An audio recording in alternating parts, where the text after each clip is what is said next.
If you're new to stock options, today's strategy may be perfect for you. It's known as the wheel, aka triple income. It's a high probability way to bring in monthly income selling options, which sounds too good to be true, right? Well, like with anything, to make money, there's usually risks involved. There's no such thing as a free lunch. In this video, we're gonna be talking about the strategy itself and how to implement it, as well as the pros and cons and how I personally use the strategy to make money.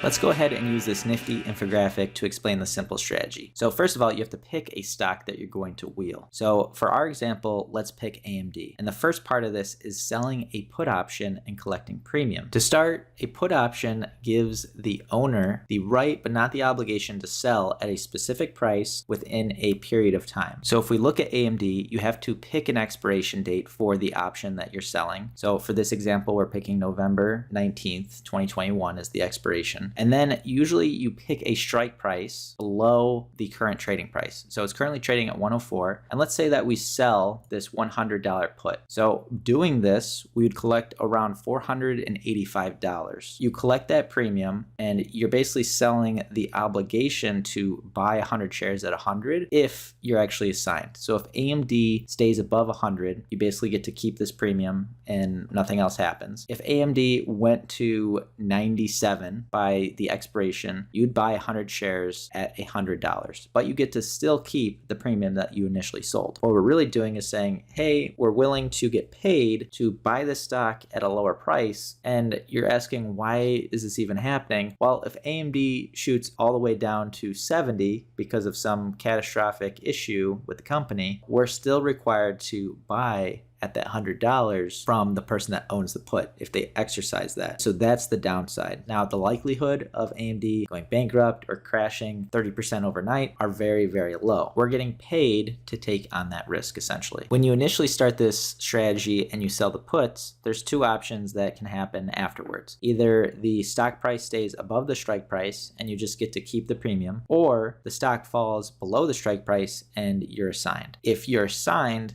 now what you can do is you have 100 shares and you can sell a call option against those shares, and that would be a covered call. Now when you do this, you get to collect more money for selling that call option. Now that we understand a put option, the only other option is a call option, which is essentially a flip-flop of the put. And with a call option, the owner of the option has the right to buy a stock at a certain price for a specific time period. So let's go through what would happen if, let's say, you were assigned and AMD was trading at 97. So you have 100 shares, you're down on that position because the current price is 97, but your cost basis on the shares is 100. But we have to remember that we collected close to 500 for initially selling those puts. Now what you can do is turn around and sell a call at maybe, let's say, the 105 strike price and collect maybe $300. And since we're selling a call for this 105 strike price, what we're really saying is we're willing to sell 100 shares at 105. Now, since we own 100 shares at this point, this is known as a covered call. You may have heard also of naked calls where you're selling calls without owning the 100 shares. And that can be dangerous just because if AMD decides to go to 150, well, now you have to sell 100 shares at 105 and buy 100 shares at 150 because you don't already own the shares. So you can take a major loss in that way. But since it's covered, we don't have to worry about unlimited downside from AMD spiking in price. So in total, you've collected close to $800 in premium and your cost basis on the shares is at 100. So that would be a $10,000 position, but since you collected $800, your cost basis is really at $9,200 or $92 per share. Let's say now AMD shoots up to 110. Well, now you get your shares actually called away at 105. You get the price appreciation between 100 and 105 because that's kind of where you're capped out for the price appreciation on the stock itself. So on that trade, you made 500. You get to keep the premium from the calls, 300, and you get to still keep the premium from the puts that you initially sold. In total, you made $800 from selling the options, $500 from the stock appreciation. So for the wheel, you made $1,300. You may be wondering,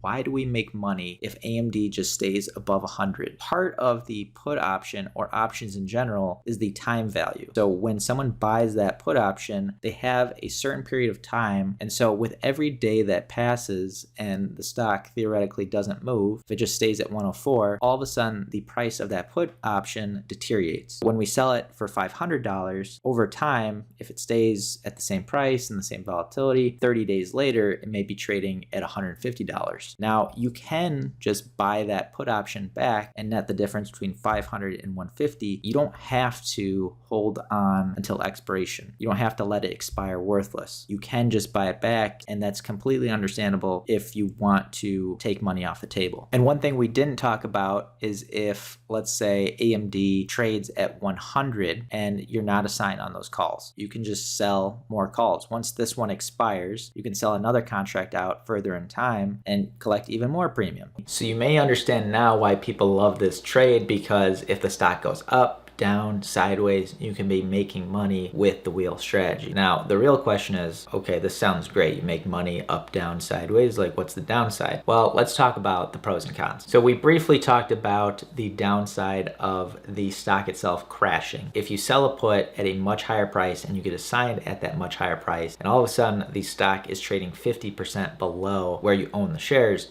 it's going to be hard to collect a significant amount of premium from selling calls to make up for that loss in the stock going down. Another downside is if there's a stock that you're really bullish on and you think it's going to skyrocket. Well, if you sell a put and the stock jumps up 100%, the max amount of money that you can make from it is just the premium that you collected in the put. So if you want more delta or you want more exposure to the stock itself and its up move, just buying shares may have been a better option versus just selling a put and hoping to get assigned. One more downside is it can be capital inefficient. So if you're trading something like SPY and you want to sell a cash secured put in this position, but you go all the way to this 390 put, which is way out of the money. And the problem is this is around $39,000 if you were going to buy 100 shares at this price, but you're only collecting around $260. So the percentage that you're gaining on the capital usage is really low. So you're taking a really low risk, but then you're really not getting that much in return. From the pro side, I would say the ability to make money from a stock going sideways is obviously a plus. Another pro is that it's psychologically an easier strategy to use. When you sell that put in a stable company and it goes past your strike price, you're not probably freaking out because one, it's a company that you think will be around for a while and probably won't be crashing 50%. If you hang in on there, you bought a stock at a discount price and got paid for it, and you'll probably make your money back by selling calls. The next part of this is what kind of companies are you using this strategy in? Because for me, there's kind of three different categories. There's the slow grower, so a company like AT&T that has lower implied volatility, so you're not getting paid as much. You have the more stable and company that's actually growing, so AMD, that's a little bit more volatility, so you actually get paid more when you're selling puts and selling calls. And then lastly, you have the high flying volatility meme stocks that seem attractive to sell puts in, but can be dangerous because those are the kind of stocks that can crash 60% and not recover. Now, my personal favorite is to use this strategy in companies that I believe are undervalued from a fundamental standpoint, also have some volatility in the stock, so an implied volatility between 40 and 80% in the options. Because if you trade something like AT&T, you may not be collecting a lot of premium. So if you're trying to beat the S&P 500, taking a little bit more risk in a company that's growing, that has a little bit more juice in the volatility, is just how I use this strategy. So for Corsair, this is actually one stock that I am wheeling. So we can talk about this example and kind of how I've been going through the trade to make money, because this is a good example of getting assigned and selling calls and rolling it. This trade initially started back on June 14th when I saw there was an explosion in implied volatility. So I wanted to sell a put in this position as I thought the company was worth around the $40 mark. So I initially sold a 32.5 put for $165. You can see on June 14th, this is when the stock was trading around 36, 35. Since that moment that I sold the put, the stock unfortunately continued to fall over time and I was assigned on that position. But I wasn't worried, only because I really did think Corsair and still think Corsair is worth over $40. I'm okay with owning the 100 shares, and I decided I wanted to wheel the position and sell calls to lower my cost basis. That's exactly what I did, and I sold a 32.5 call for $83. And then you can see on August 3rd, I bought that back and rolled out a new position to collect $108 at a lower strike. And then I bought that back and I sold out a new position to collect another $82. Meaning in total, when you net this all out, I collected $374 in premium for selling puts and calls. And since I bought 100 shares at 32.5,